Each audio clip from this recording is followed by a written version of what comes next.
Good afternoon, everybody. This is Jerry Cronin at the Virginia's Offshore Wind Landing, located in beautiful downtown Norfolk in the World Trade Center.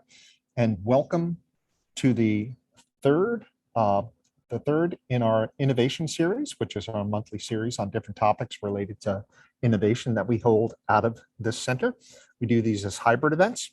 So in addition to folks who are here, we also make the events, recordings of the events available on the openseashub.org website. So if you want to catch back on stuff we've been doing, that's where to find the information. The Virginia Offshore Wind Landing is a partnership between the 757 Alliance, which is the region's economic development agency and leading the supply chain charge for offshore wind in the Commonwealth of Virginia, the Virginia Department of Energy, and the Open Seas Technology Hub, which is part of Old Dominion University and dedicated to finding interesting and difficult challenges and finding innovations that'll solve those challenges. Today, we're going to be talking about WindSite. This is a project we were brought on to do for the Commonwealth of Virginia, funded by the Department of Defense.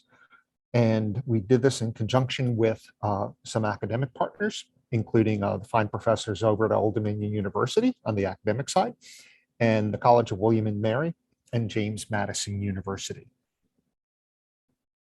Here you see the project goal and vision. It all started in trying to figure out a way to mitigate the impact of wind energy, where you put turbines and things like that, on military operations and readiness. Because in the Commonwealth of Virginia, both those things are really important. We have large military presence, but it's also important for the Commonwealth's goals to become self-sufficient and derive our power from renewable sources.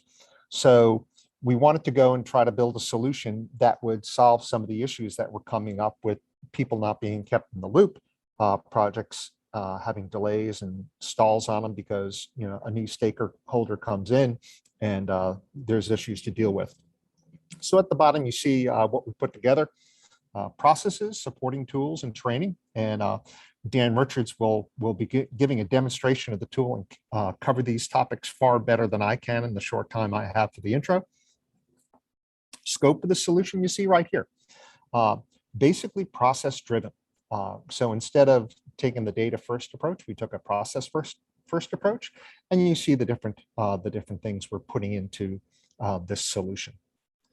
So with that in mind, what I'm going to do is I'm going to turn over the screen to Dan, let him share, and take it away. Great, thanks, Jerry. Thanks for hopping on the call, everyone who's here. So what I'm going to do is I'm going to run through a demo of the tool. As Jerry said, it was a process-driven approach. My role in this project was to do user experience design. So thinking through the process of how to design a set like that and how to differentiate from other tools that are existing out there. We have a few other folks on the call on the team who are the specialists in terms of the GIS or the technical aspects about it. So if you have any questions, feel free to pop them in chat and we can address them. And if you have any questions or want me to stop on anything, then you can certainly feel free to do so. It's pretty low-key demo, just kind of going through our process here. So right off the bat, you'll see the three images here really represent our design philosophy towards this approach. We interviewed upwards of 30 individuals from all of these three categories, from local state government, military stakeholders, probably mostly military stakeholders, and then developers of the big energy companies and wind energy developing companies at top level and mid-range as well. So what we see here is essentially the way we wanted to differentiate this from the existing tools out there from Texas or New Mexico or California or Oregon is to really go through the process and to take users through the process to kind of demystify and educate along the way, along with deconflict with military and energy developer needs as well. So those two philosophies, so we want to bring all the data in. We also acknowledge that there's a fair bit of data already out there and we didn't want to reinvent the wheel. We want to leverage the existing resources that were out there and honor the work that's done and really essentially try to be as helpful as possible. To me, this tool is only as good as it will be helpful and useful. And that was kind of the spirit of what we want to have here as well. So all the data are there. Our goal was to spread it out a bit thin to avoid the death by layer approach and to actually try and provide data for the appropriate audience and the appropriate user, and then also at the appropriate time in the permitting or slash siting process. So that was the overall philosophy here. So we got 3 different pathways here, in addition to the other information we have here. I'm not going to go through this top.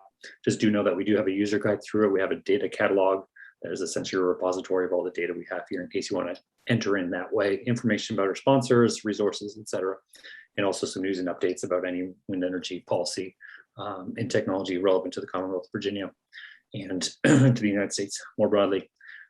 So this demo will consist of us going through these 3 pathways. We're going to start from the left to the right, from developer to government to military.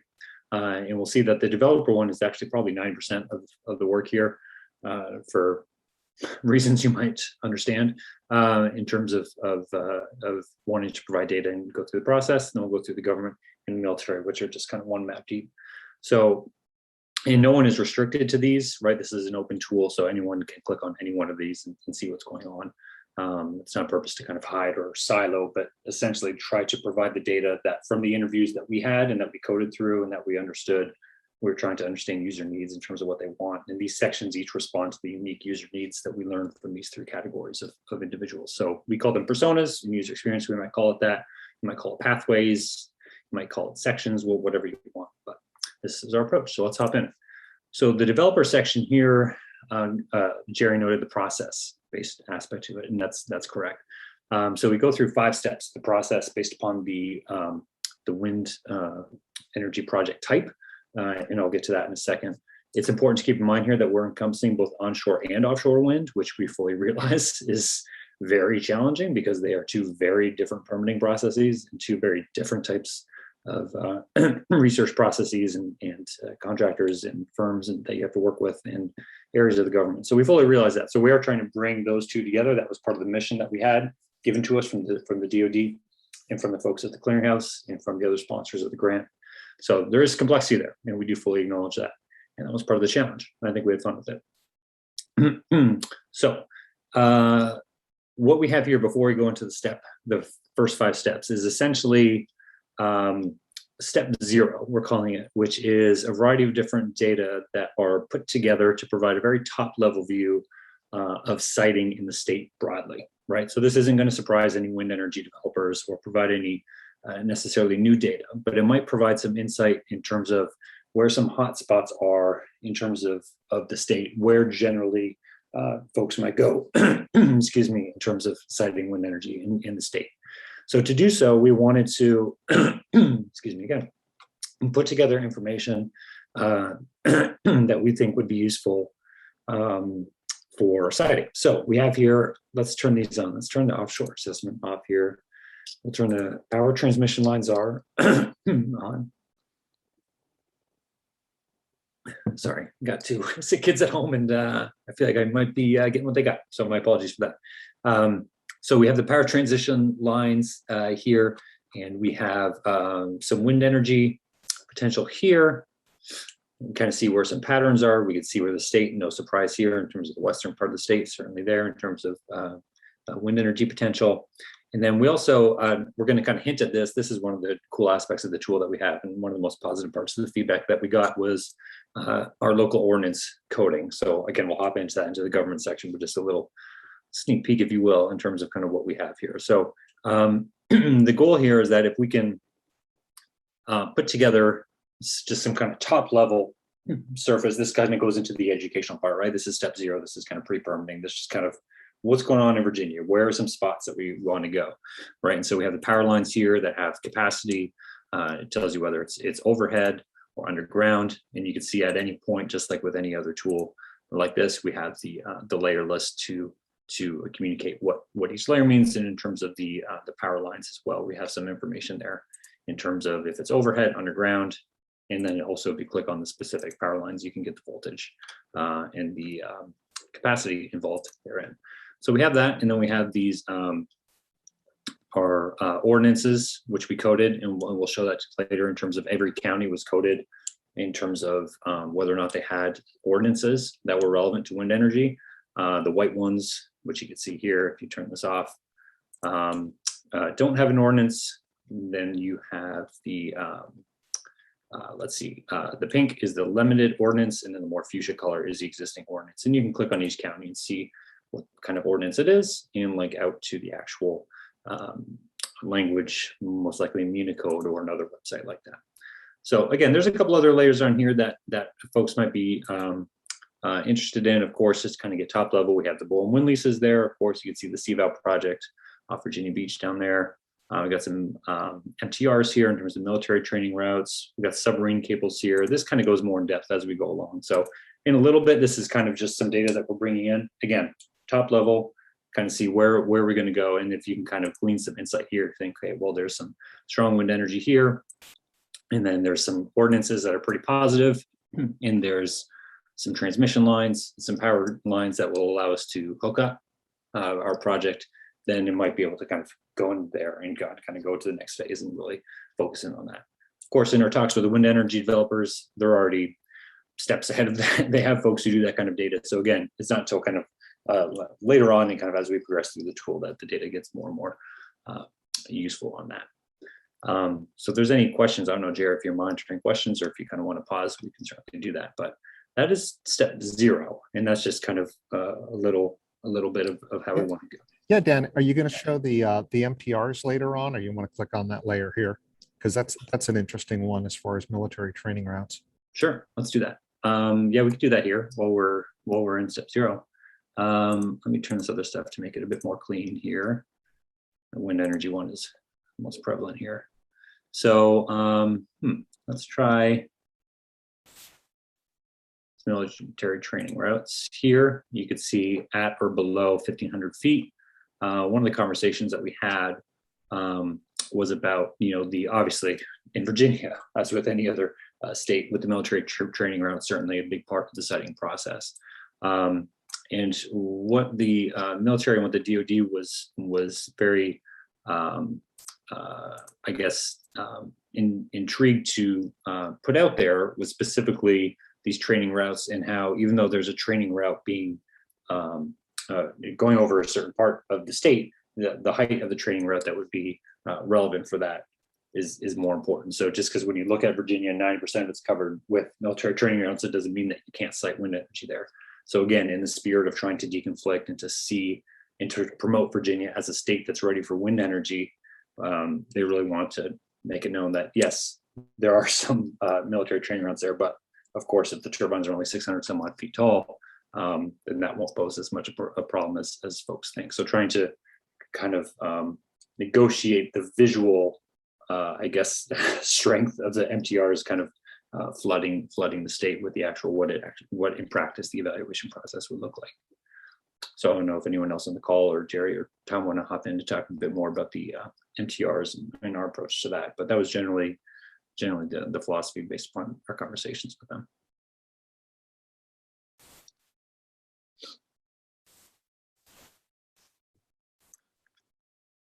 Turn off the mobile ordinances here.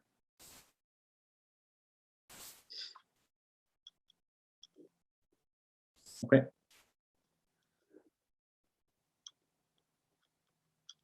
Great. And of course, any data that we use is in the data catalog listed here to go through that process as well. So again, the main focus was just to highlight the military training routes that were 1,500 feet at or below, because that is essentially, if you were to see the visual difference between what the state looks like with that versus ones that go much higher, you would see 2 very different pictures. So trying to focus on that to make sure it's as well as possible and as accurately depicted in terms of any issues for wind siting in the condensed state of Virginia as possible. Okay. So that would be step 0. Again, just some kind of high level data that we want to put there just to see some connections. So from here, the developer is going to enter into one of 6 pathways. Obviously, the first 3 on the left are going to be a bit more prevalent and obvious and in terms of onshore projects that are 150 megawatts or less, or onshore projects that are 150 or more, and then offshore federal lease going through the auction process with BOEM. So we're really going to kind of focus on those three, and we'll maybe, if we have time, go through all three of them, or at least one of them, just so you kind of see what our process is here. So the reason why we wanted to break it up this way is when we broke down kind of what the permitting process, again, one of the parts of it was us trying to make sure, Virginia and its unique, it's not a state-based approach, it's kind of county-based approach. So thinking through, what state agencies the developer has to work in and kind of educate through that process and show them what documents they need to fill out and what data they're going to need to fill out those forms. So even just clicking on these different projects, they'll see that they're going to go through. There's a lot of similarities. Of course, you're going to have to go through the FAA, other zoning regulations, and then anything that's 150 or under, of course, goes to DEQ for permit by rule process there. Whereas if they were to do the onshore above 150, it's going to take them through the same first three steps, but also is going to end in the SEC application.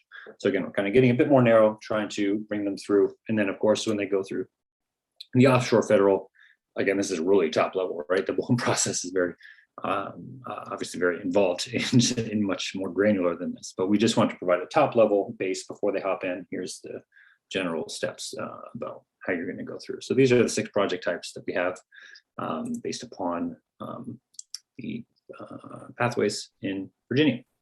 So let's go through the onshore one first. And then what happens is step 2 through 5 essentially is going to walk the developer through the stages that we saw as in terms of understanding the policy and permitting associated with wind energy siting based upon the William and Mary folks from the Virginia Coastal Policy Center that we had help us kind of go through that process, understand what it is, understand the sequence of it. And then instead of providing all the data all at once on one single page to just say, hey, it's there, go figure it out, we wanted to bring one process. So again, I think that is one thing that we wanted to stick to and really differentiates this tool from the existing ones out there. Of course, to be honest, one of the downsides of that, of course, is, not everyone goes in the same order of operations, and certain applications might come back earlier than others. And we fully understand it's not a linear process in any sort of neat way that we're implying here. We're just trying to kind of focus on the logic and work through that. So we certainly understand the limitation of that approach, but that's what we're sticking with, because we do think it's valuable. So this first one, so we kind of broke it up into pre-checks and then informal queries, formal queries, and then final work products. So this is the pre-checks that we have here. And this is before you even talk with anyone with the DEQ or with anyone, before you even interface with the FAA or DoD informal review or anything, just to do some pre-checks. So this is pretty light in terms of data, in terms of how we want to give developers a sense of, the level of complexity and the level of obstacles that they might have. So one of the focuses here we have is the Rothar radar here in Southeast Virginia, and even the specific radar locations. So we got this information from the military and working with the DoD and clearinghouse. So the users are able to see kind of where the Rothar radar is. Obviously, radar interference is one of the primary concerns for the military, not just the height of the turbines. So making sure that that's clean and understandable, and kind of where that is and what counties and cities that affects. We also wanted, again, the third tenet of this tool is centralization, right? We really want to centralize all these sources, bring everything together, as opposed to having a cacophony of sources out there that you're kind of looking at. You want to bring them in and centralize them so that users can feel good knowing that if there is something out there, if there's a permit that they have to fill out, if there's a conversation they need to have, if there's a piece of data that they need, that it will be brought in here. So again, part of the value is not really bringing in anything new in these early steps, but actually kind of, although there is some newness in some of the steps, but actually in aggregating and centralizing. So we have the FAA notice criteria tool. The FAA is going through a redesign of that. So their OEAAA looks a bit different here. So you could type in latitude, longitude coordinates, and you could see what kind of, you can kind of get the analysis through there and see what other radars there are there in terms of military or other parts of it. So again, linking to other resources, and then also here, understanding kind of where the radars would be. So that's really light pre-checks for onshore. Obviously, pre-checks will look different depending on offshore or anything like that. So as we go to step 3, now we're getting into the informal queries. So what we saw was that there's kind of, pre-checks, things you're kind of looking at around, and then going through the informal queries. So now, okay, I got this radar here, or I don't. Who do I need to talk to and in what order?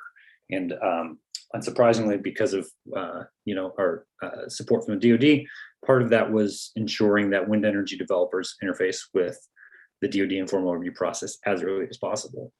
So there is an implied order of operations here in terms of what we have on the right are the things the developers need to do. What we have on the left are the data and that they need to complete those tasks. So we're only providing the data at the step that are needed as opposed to all at once. So it's kind of spreading out 20% across 5 steps as opposed to 100% all at once.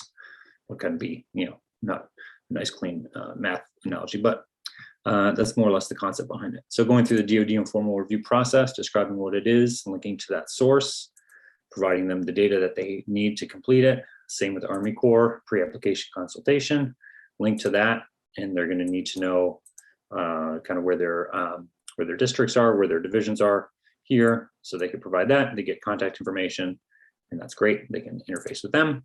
Connecting with tribal leadership, providing maps there in terms of engaging with tribal leadership early and often, and engaging in good faith conversations with that to find what tribe that the wind turbine would be sited on in terms of land, and contacting the chief of the respective tribe, and then the Department of Energy as well, just for some useful resources on how to engage with local communities. The successful project that is in Bonita County in the western part of the state, Apex did really, really good community-based work there, and did just when they were going over what they did, it's just a lot of on the ground work about getting to know the community and kind of a grassroots, kind of starting from wind energy, building a coalition, kind of working up. So the Wind Exchange, the Department of Energy obviously has some good techniques and approaches for thinking through working with localities, which is pretty much a must if you're going to be a wind energy developer in Virginia, especially if you're an out-of-state one, right? So the data here on the left are ones that are going to help you complete these tasks. So we have some Coast Guard traffic survey. We have a variety of different ones. We have Army Corps informal review, U.S. protected areas. We have anchorage areas, so to help with kind of offshore stuff. Let's go for that assessment. We have submarine cable information. One of the critical parts about the offshore that we learned when we were talking to offshore wind energy developers was, and one of the gaps in data that they thought that this project could be helpful with, because they have a lot of data, they have a lot of information there already, is trying to demystify as much as possible how to get those cables from the wind turbines offshore in terms of the lease process, and then bringing them back onshore and crossing 2 or 3 different jurisdictions, what that looks like, what kind of data they need. So we spoke, had a couple of interviews with the NSCPO, the National Submarine Cable Permitting Office, or Navy Submarine Cable Permitting Office, as part of NAFAC in the Navy, and spoke with the representative there, and just kind of went through what type of information, what type of data would be useful to better understand that. There's still some work. I think as we move towards version 2, there's still a lot more data that we could put in terms of, seafloor, anchorage areas, dredging areas, a variety of, old shipwrecks and stuff like that. So there's still a lot of kind of speed bumps down there, and thinking through how that relates to the onshore infrastructure and where some spots are where the transmission cables will have to connect. So that was an interesting part as well. And probably one of the biggest insights that we gleaned was just the complexity of that. If offshore wind's going to take off in Virginia, then obviously there has to be as much useful data as possible to have to get that onshore to make those productive. So we have a variety of different Coast Guard traffic survey. We'll talk about that a bit more in the offshore part. A lot of the AIS data and Coast Guard and vessel traffic data is in the offshore part of the tool, but this is here as well, because this might help with some of the Army Corps pre-application consultation or something else, Department of Energy, if you're working with a local municipality along the shoreline here. Okay, step 4, getting higher up. Now you have to submit some actual documents. So the FAA form 7460, which you're going to go through, requires quadrangle index from the USGS. So again, we looked at the data from the forms they need at various steps in the process, put that data on the left-hand side, and provided them with as much information as possible. So the DEQ notice of intent is pretty straightforward. It's just a one-page memo. Then we have a link to it here in terms of what it is. Let the DEQ know that what your intent is, the FAA form, to get that done early. And then we helped by putting the quadrangle map here that you could download and integrate as an attachment form 7460 to help with that as well, because that's one of the requirements of that form that would be data centered on that. So that is step 4. And then on step 5, which is the final product, obviously this is a wind siting tool. So most of our focus is in terms of making sure that the wind energy projects are sited in an area that is useful, providing data, sorry, I should rephrase that, providing data to wind energy developers to help them site projects expediently, efficiently, in good faith with all the various stakeholders. But we did want to put all the final products that are here, the FAA work products, here, the DoD work products that I'll have to do, the formal review process, the DEQ permit by rule process. Obviously, probably one thing that might be going on in your mind right now is we haven't really talked a lot about the environment yet. Of course, that was a little bit out of scope for us because we did want to focus on ensuring military readiness in renewable energy. But obviously with the DEQ PBR process, there's a lot of, obviously there's a variety of other database tools out there that developers will need in terms of environmental data and wildlife data. So we wanted to provide information to that, to the TNC, to the Coastal Gems, and Virginia Department of Historical Resources database, again, to bring in the resources that they would need to complete that and centralize things and make their life easier. And then the U.S. Army Corps JPA has U.S. Fish and Wildlife Services, wetlands maps, and National Heritage Program to direct them to find that data that they need to complete these applications. That's pretty much it. For the onshore, you finish up, that's great. If you have any corrections or anything like that, then they contact them. They contact us if something's out of order. If something changed that we didn't know, that we weren't aware of, then we want to maintain that dialogue with the user as much as possible. So I did want to continue on. I'll probably go through the other two and then maybe go through the offshore one if we have time, but I didn't want to stop right now. And if anyone had any questions just on that, on the onshore part of the developer side of things, I don't have chat open just yet, but Jerry, if there are any questions or if anyone wants to audibly ask a question, we might want to pause now. I'm not seeing any questions pop up in there, but you might want to talk about, depending on the situation. I don't know if it was covered in depth. STC versus GEQ versus BOEM versus, just the hodgepodge of places you might go into and why we ended up choosing those different paths. Or I can hit it. Yeah, no, that's fine. I mean, when we started with that, I mean, we did pretty extensive work in trying to understand what the actual process was and what the order of operations was and how a wind energy developer would be able to, or why they would work with one agency and not the other. So we broke down this node map that's as detailed as possible to try and understand this, not a new industry in Virginia, but an emerging one, I suppose, from our standpoint, with some problematic histories in its past in terms of a couple case studies and just the challenging topography of the state. So yeah, really just trying to understand and reorder the logic and understand that obviously the generative power of the project versus where it is located will essentially determine who you're going to work with, and to separate down the documents and the resources and the data and everything that's out there on wind energy and put it in its right spot. That would kind of help, along the pathway and, for a wind energy developer, just so it's not as overwhelming as possible. So, and I do think there's a public education component to this. Most of the wind energy developers, to speak frankly, said that they had a lot of data already, certainly, and they worked with a lot of companies on doing that. But I think, as the kind of version 1 of a tool like this, really just kind of advocating for that process-based philosophy to perhaps help with some state-run permitting policy in the future, but also just to help educate a variety of other people who have stakes in wind energy, which are not just the 3 categories presented here, to kind of help them along and better understand why one company worked with the SEC, one had to go through PBR and DQ, and kind of what the difference was in those processes. So that's kind of how we came to decide on these 6 different pathways, based upon how we saw the regulatory bodies working in terms of onshore versus offshore and size, and then state waters versus federal waters too. So that's how we decided on those 6.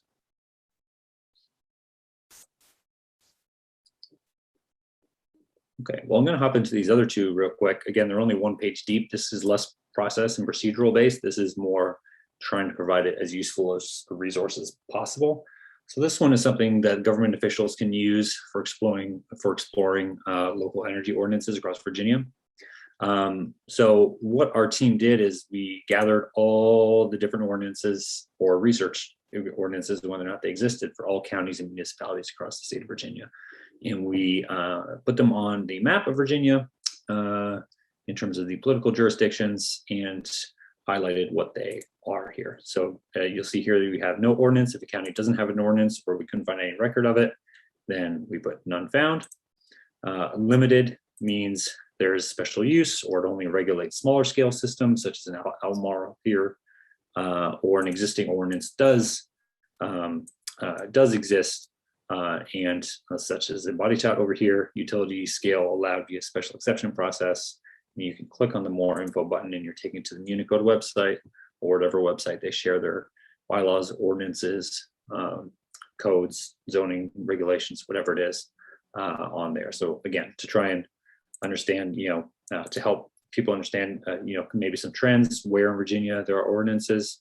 In terms of color coding, obviously we had an extensive conversation about that because the existing of an ordinance doesn't necessarily mean that it's a bad thing, and the lack of it doesn't necessarily mean, or existence of an ordinance doesn't mean it's a good thing, and the lack of ordinance means it's a bad thing, right? So it's obviously politically charged and complicated and complex and all those good adjectives, but it's but we did want to highlight what we found. And there's actually a table in the white paper here at the very end that presents it in table form as well and provides a bit more detail in terms of what each policy is. And it actually has some policy recommendations for onshore as well. To be as helpful as possible for local municipalities and counties, we provided some sample ordinances that were written by a team member in conjunction with DEQ at 3 different scales: utility scale, community scale, residential scale. That's just sample language that would be helpful for counties who are interested in it, but may not have the background or expertise in it. And then highlight the ordinance, obviously the one in Body Top County, where the only successful wind energy project to go through the PBR process through DEQ resides. And we want to highlight that ordinance and to be able, so if they want to borrow language, copy paste it and kind of work that or start a conversation in their locality, then that they can do so. So this is kind of more by government. Obviously, we understand military government are obviously, oftentimes synonymous terms, but government here, what we mean is, the local political jurisdictions of each specific county and the permitting offices that exist therein. So that's pretty much it for this side. We got good feedback on this. People really like being able to just kind of click around and see what kind of permits are where. And obviously, a couple miles makes a big difference in something like this. So it's a useful resource to have as well. We've found. So that is government page. Again, just one deep, not process based here as well. And then our final persona or pathway is military. What we learned, a variety of things that we learned from the military, and talking about them with them about wind energy, was they wanted to know as much as possible all the different projects that exist at various stages and how that might overlap. So we have special use airspace here overlapping with it. But even just from where are the projects and where might they be happening, turn off mission compatibility too. We merged 4 different data streams in here. We got the US Wind Turbine Database, of course, which is easy enough and very common, and has all the active projects. The yellow flag you see here means the wind permit. It's active but not producing power just yet. So the yellow flag is the Botetourt County, the Apex Rocky Forge project. The US Wind Turbine Database are what the current turbines are. Obviously, you see in Virginia, it's not quite there yet in terms of other states, but there you have it. And the other parts that we have here also are the PJM and the FAA databases here. So this right now, it currently redirects users to these other sites, to the FAA sites, so that a user could look to see in the archive what specific cases are here to kind of get a sense of, okay, where the projects, a lot of them have information for the determined cases in terms of who's building it. So you can look here, see your structure height, no wind turbines here. But if there were a wind turbine here, and there has been in the past, they could get information on whose it is, contact phone number, address, variety of other things, specifically where it's located and the type of structure it is, right? And then the PJM here is, regional transmission authority here, to be able to provide military stakeholders with an understanding of projects that are currently in the queue to get a regional transmission study done. So before anything else, wind energy developers have to complete a transmission study to be able to know if the project would hook up to the grid. So what happens is if you just kind of cancel out all these different types of renewable energy and click on wind, this is their database. You see these pink/fuchsia dots here are any projects that are within the queue, so to speak, about where wind energy developers have submitted projects. So these queues could be, they could be projects that are inactive. There's some protection against this. It's proprietary information, so obviously they can't share any metadata with us. They're not going to list whose project this is. But again, we thought it was useful. The military stakeholders agreed that for them to even understand where the hotspots are going to be, because there was an 18 to 36 month lag between when you submit a transmission study request and when it's completed. This could give military a sense, which is what they wanted from day one, is as early a sense as possible about where the wind energy projects are going to go. This highlights here, in the case of Virginia, the eastern shore, and then the western part of the state. No surprises there, although a couple were surprised by the eastern shore here in terms of the wind energy projects. Has a megawatts and has a fuel type. That's all it provides. And no metadata in terms of company submitting it, where it is specifically, lat long stuff. But again, it does provide a top level view of that. So, and this is less elegant because we weren't able to integrate the data all into one map together. So it does require the user to hop onto another tab, but we do still think it's giving them the information that they requested. And for version 1, we feel as though this meets a need for them to be able to at least understand whether that's a installation commander or someone working with community liaison or something like that, to be able to understand as early as possible and have a good sense of what's going on in their area could be very important for them.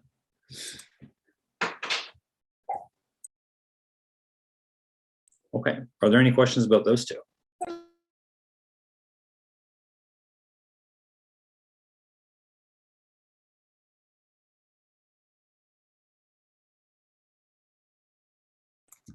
Okay, well, we can go through the offshore real quick, because there are a couple other features of the tool that we have yet to highlight here so far.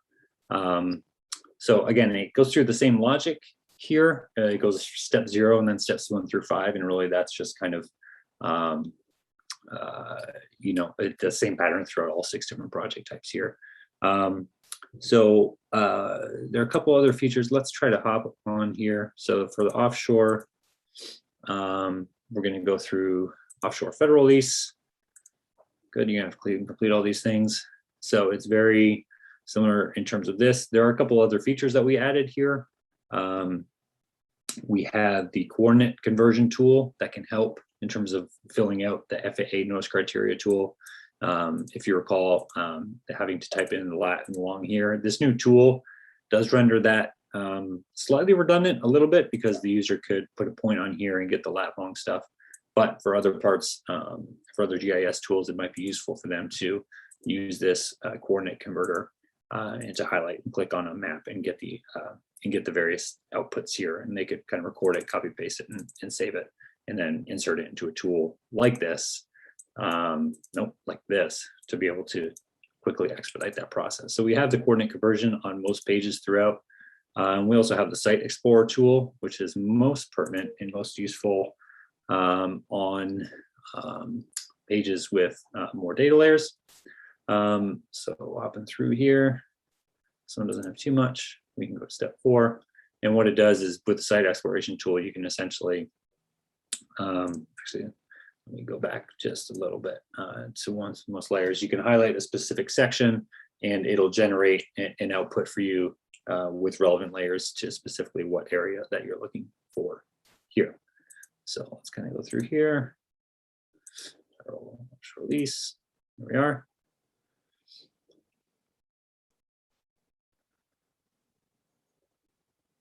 So in this case, I guess we could just use the Rother radar. You take site exploration tool, you can draw, you can upload shapefile, you could do coordinates, you can be able to draw here, you can do a rectangle, whatever you want, rectangle, and then it shows different results, and then you can generate a report, and then what it's going to do is it's going to show you which layers are applicable to your specific area here. Obviously, there's only one layer on here, so you're only going to get the Rother counties and cities layer showing up. But this site exploration tool is built into most pages, so that on pages where there's a wide variety of layers and stuff, if you want to turn on some of the layers and find out which ones are most pertinent for you and individualize the report, that is another feature that can help the user, mainly the developer, tailor that information to what they need. So like we said here, there is the different onshore and offshore process in terms of the Coast Guard survey here.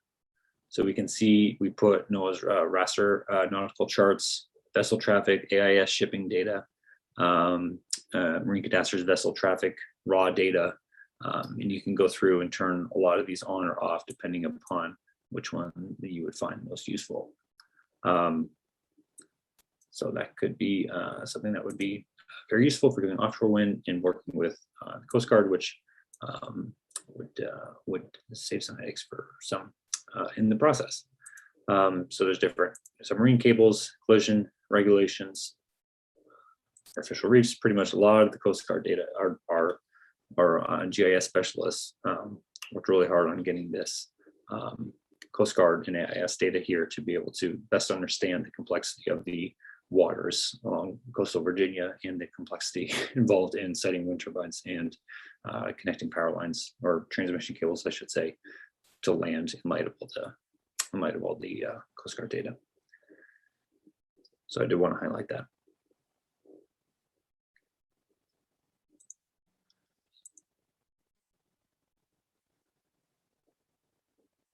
And then again, same goes through.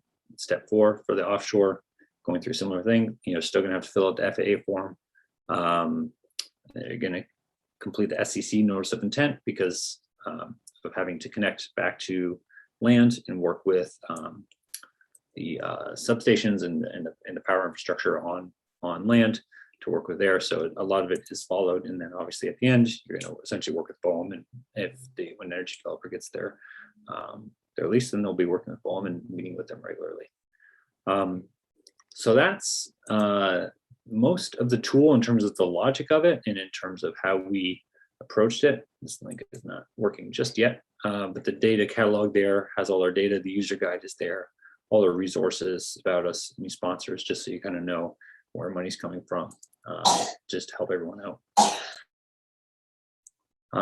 So that's it for the demo. From my end, if you have any questions, I could open up chat here, or if anyone wants to ask questions, I'd be certainly able to go back and highlight some things, or if anyone has any specific questions about any data, we have our GIS geographers on here. So yeah, open to any questions at this point.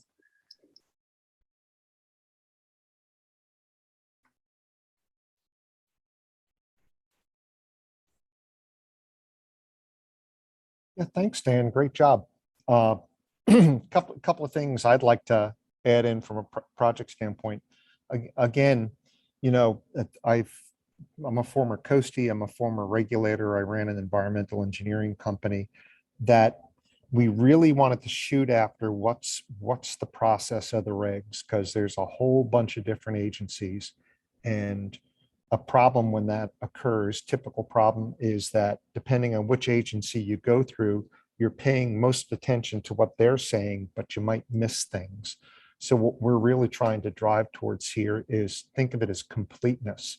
So regardless of whether you're coming in through the State Corporation Commission because it's on land and you're generating over 150 megawatts of power, or you're coming in through the Department of Environmental Quality because it's a smaller on land thing and all you need is a permit by rule, or you have to go in through Bowen, we were trying to lay out sort of a standard process, which applies most times. You have, regulations in an area that go across multiple agencies.